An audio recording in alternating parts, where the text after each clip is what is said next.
RDX തുടരുന്നു. കേരളത്തെ ഞെട്ടിച്ച ടാർഗറ്റ് തൊഴിൽ പീഡനത്തെക്കുറിച്ച് ഇന്നലെ RDX വിശദമായി ചർച്ച ചെയ്തതാണ്. ഇന്നിതിന് പകരം മറ്റൊരു വിഷയം ചർച്ചയ്ക്ക് എടുക്കണമെന്ന് കരുതിയതുമാണ്. പക്ഷേ പിന്നെ ഞങ്ങൾ ആ തീരുമാനം മാറ്റി. കാരണം അത്രമാത്രം പുതിയ വിവരങ്ങളാണ് ന്യൂസ് മലയാളം ഓഫീസുകളിലേക്ക് കിട്ടിക്കൊണ്ടിരിക്കുന്നത്. നാടിൻ്റെ നാനാഭാഗത്തു നിന്നും ചെറുപ്പക്കാർ ഞങ്ങളെ വിളിച്ചുകൊണ്ടിരിക്കുന്നു. ക്രൂരപീഡനത്തിൻ്റെ തെളിവുകൾ അയച്ചു തന്നുകൊണ്ടിരിക്കുന്നു. ഈ അടിമക്കളത്തിന് ഇത്ര വലിപ്പവും വ്യാപ്തിയും ഉണ്ടെന്ന് കണ്ട് ഞങ്ങൾ അന്തം വിടുകയാണ്. ഇതേപ്പറ്റി ഇന്നും RDXന് ചിലതെല്ലാം പറയാനുണ്ട്. ചാക്കിൽ കെട്ടി നിർത്തിയും പെൺകുട്ടികളെ കൊണ്ട് ആൺകുട്ടികളുടെ അടിവസ്ത്രം കഴുകിച്ചുമെല്ലാം HPL ഏജൻസികളിൽ പീഡനം നടന്നു എന്ന വെളിപ്പെടുത്തലുകൾ ഇന്ന് ഞങ്ങൾ പുറത്തുവിട്ടു. ആദ്യം RDX റാപ്പ് കണ്ടുവരാം 59 സെക്കൻഡിൽ.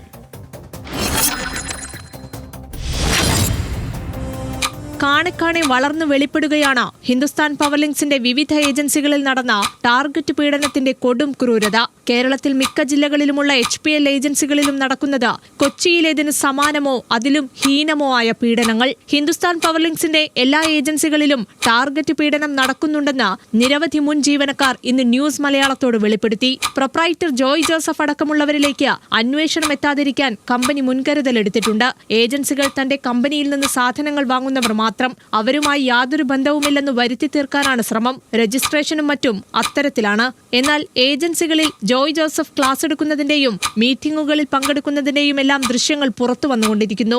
HPL കമ്പനിയിലേക്ക് എന്ന് ധരിപ്പിച്ചാണ് നിയമനവും നടത്തുക. പക്ഷേ നിയമന രേഖകൾ ഒന്നും നൽകില്ല. ടാർഗറ്റ് പീഡനത്തിനിരയായ നൂറുകണക്കിന് ചെറുപ്പക്കാരുടെ അനുഭവ സാക്ഷ്യങ്ങൾ ന്യൂസ് മലയാളത്തിന്റെ ഇൻപുട്ട് ഡെസ്കിലെ ഫോണുകളിലേക്ക് പ്രവഹിക്കുകയാണ്. RDX rap, news Malayalam.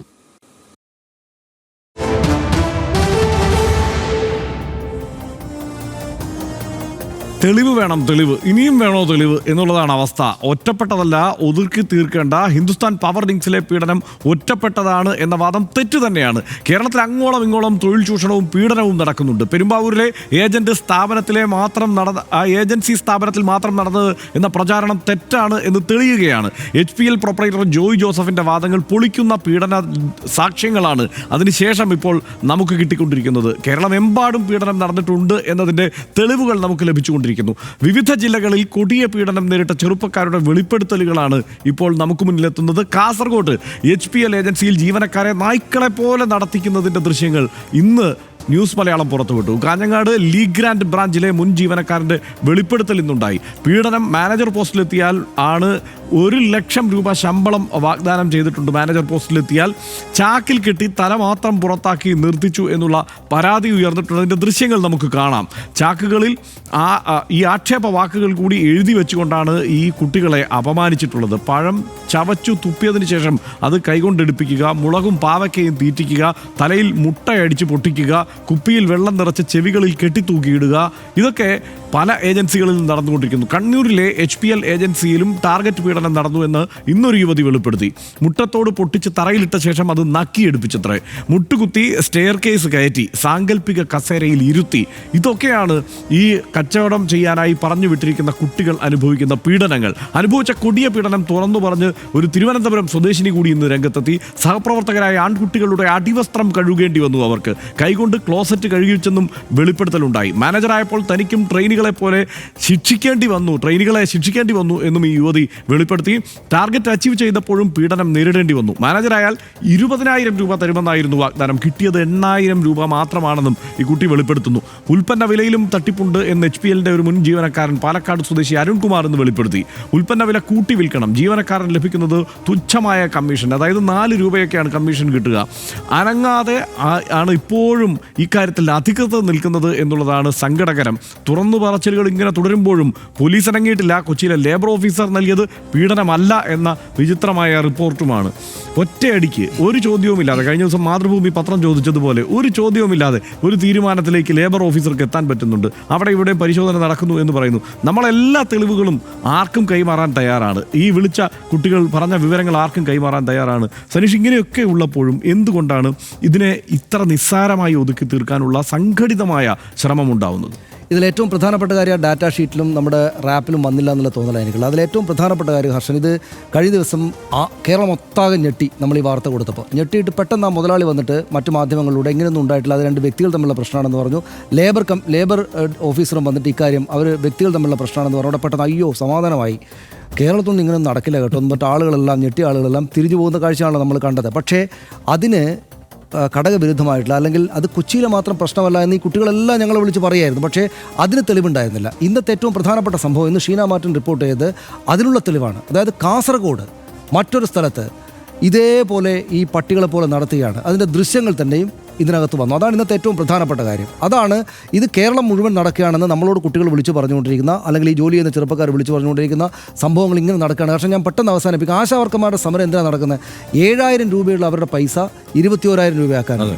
അവർക്ക് 7,000 രൂപയെങ്കിലും കിട്ടുന്നുണ്ട്. ഒന്ന്, അവർക്ക് സമരം നടത്താൻ പറ്റുന്നുണ്ട്. അതാണ് കേരളത്തിലെ സ്ഥിതി. കേരളത്തിൽ അങ്ങനെയുണ്ട്. അതായത് നമുക്ക് അവകാശത്തിന് വേണ്ടി സമരം ചെയ്യാവുന്നതിനുണ്ട്. പക്ഷേ ഇവിടെ ഈ സംഭവത്തിൽ ആളുകൾക്ക് സമരം ചെയ്യാൻ പോയിട്ട് നേർക്കുനേർ മുഖം കാണിച്ച് സംസാരിക്കാൻ പോലും പറ്റുന്നില്ല.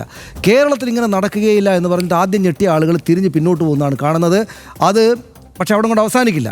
ഇതൊരു സംഘടിത പ്രശ്നമായിട്ട് തന്നെ അവർ ഉന്നയിക്കും. ആളുകൾ ലീഗലി തന്നെ മുന്നോട്ട് പോകാനായിട്ടുള്ള ശ്രമത്തിലാണെന്ന് പല കുട്ടികളും ചെറുപ്പക്കാരും തീർച്ചയായും. ഈ പറയുന്ന മനാഫും ഹുബൈലും തമ്മിലുള്ള പ്രശ്നമാണ് എന്ന് പറഞ്ഞപ്പോൾ എല്ലാ മാധ്യമങ്ങൾക്കും അതങ്ങ് വിശ്വസനീയമായി തോന്നുന്നു. ഇതിവിടെ കൊച്ചിയിൽ മാത്രം അത് ഫിലിം ചെയ്തതാണ്, ഒരു രസത്തിന് പകർത്തിയതോ അല്ലെങ്കിൽ അവർ തമ്മിലുള്ള ഈ പ്രശ്നം നിലനിൽക്കുന്നത് കൊണ്ട് മനഃപൂർവ്വം സ്ഥാപനത്തെ കരിവീകരിക്കാൻ പകർത്തിയതോ ആണെന്ന് എല്ലാവരും അങ്ങ് വിശ്വസിച്ചു. ഈ കാസർഗോഡ് നിന്ന് വന്ന വിഷ്വലിനെ കുറിച്ച്, ആ ദൃശ്യങ്ങളെക്കുറിച്ച് ഈ മാധ്യമങ്ങൾക്ക് എന്ത് പറയാനുണ്ട് എന്നതുകൂടി നമുക്ക് അറിയേണ്ടതുണ്ട്, അല്ലേ?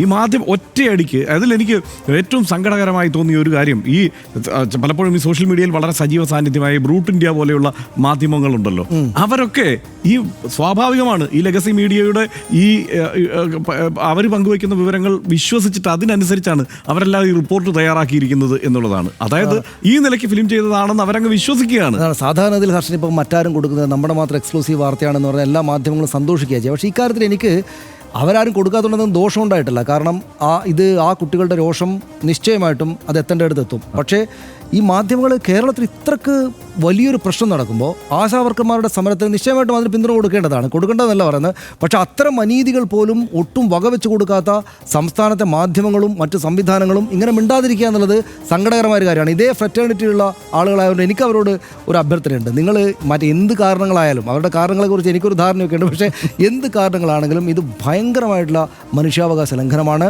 നമ്മുടെ ദൃശ്യങ്ങൾ നിങ്ങൾ നോക്കൂ. ഇതിനകത്ത് മുഴുവൻ ആളുകൾ, കുട്ടികളൊന്ന് പറയുകയാണ്. ഈ ഫോണിനകത്ത് നിറയെ ആൾക്കാർ ഇതേ കമ്പനിക്കെതിരെ പറഞ്ഞുകൊണ്ടേയിരിക്കുകയാണ്. നിങ്ങളതിൽ ഇടപെടണം, എല്ലാവരും ഇടപെടണം. തീർച്ചയായും. അതായത് വാർത്ത കൊടുത്തില്ല എന്നുള്ളതല്ല പ്രശ്നം, പക്ഷേ ആ വാർത്തയെ ഇല്ലാതെ കില്ല് ചെയ്യാനുള്ള സംഘടിത ശ്രമം ഉണ്ടാകുന്നു. അത് ശരിയല്ല.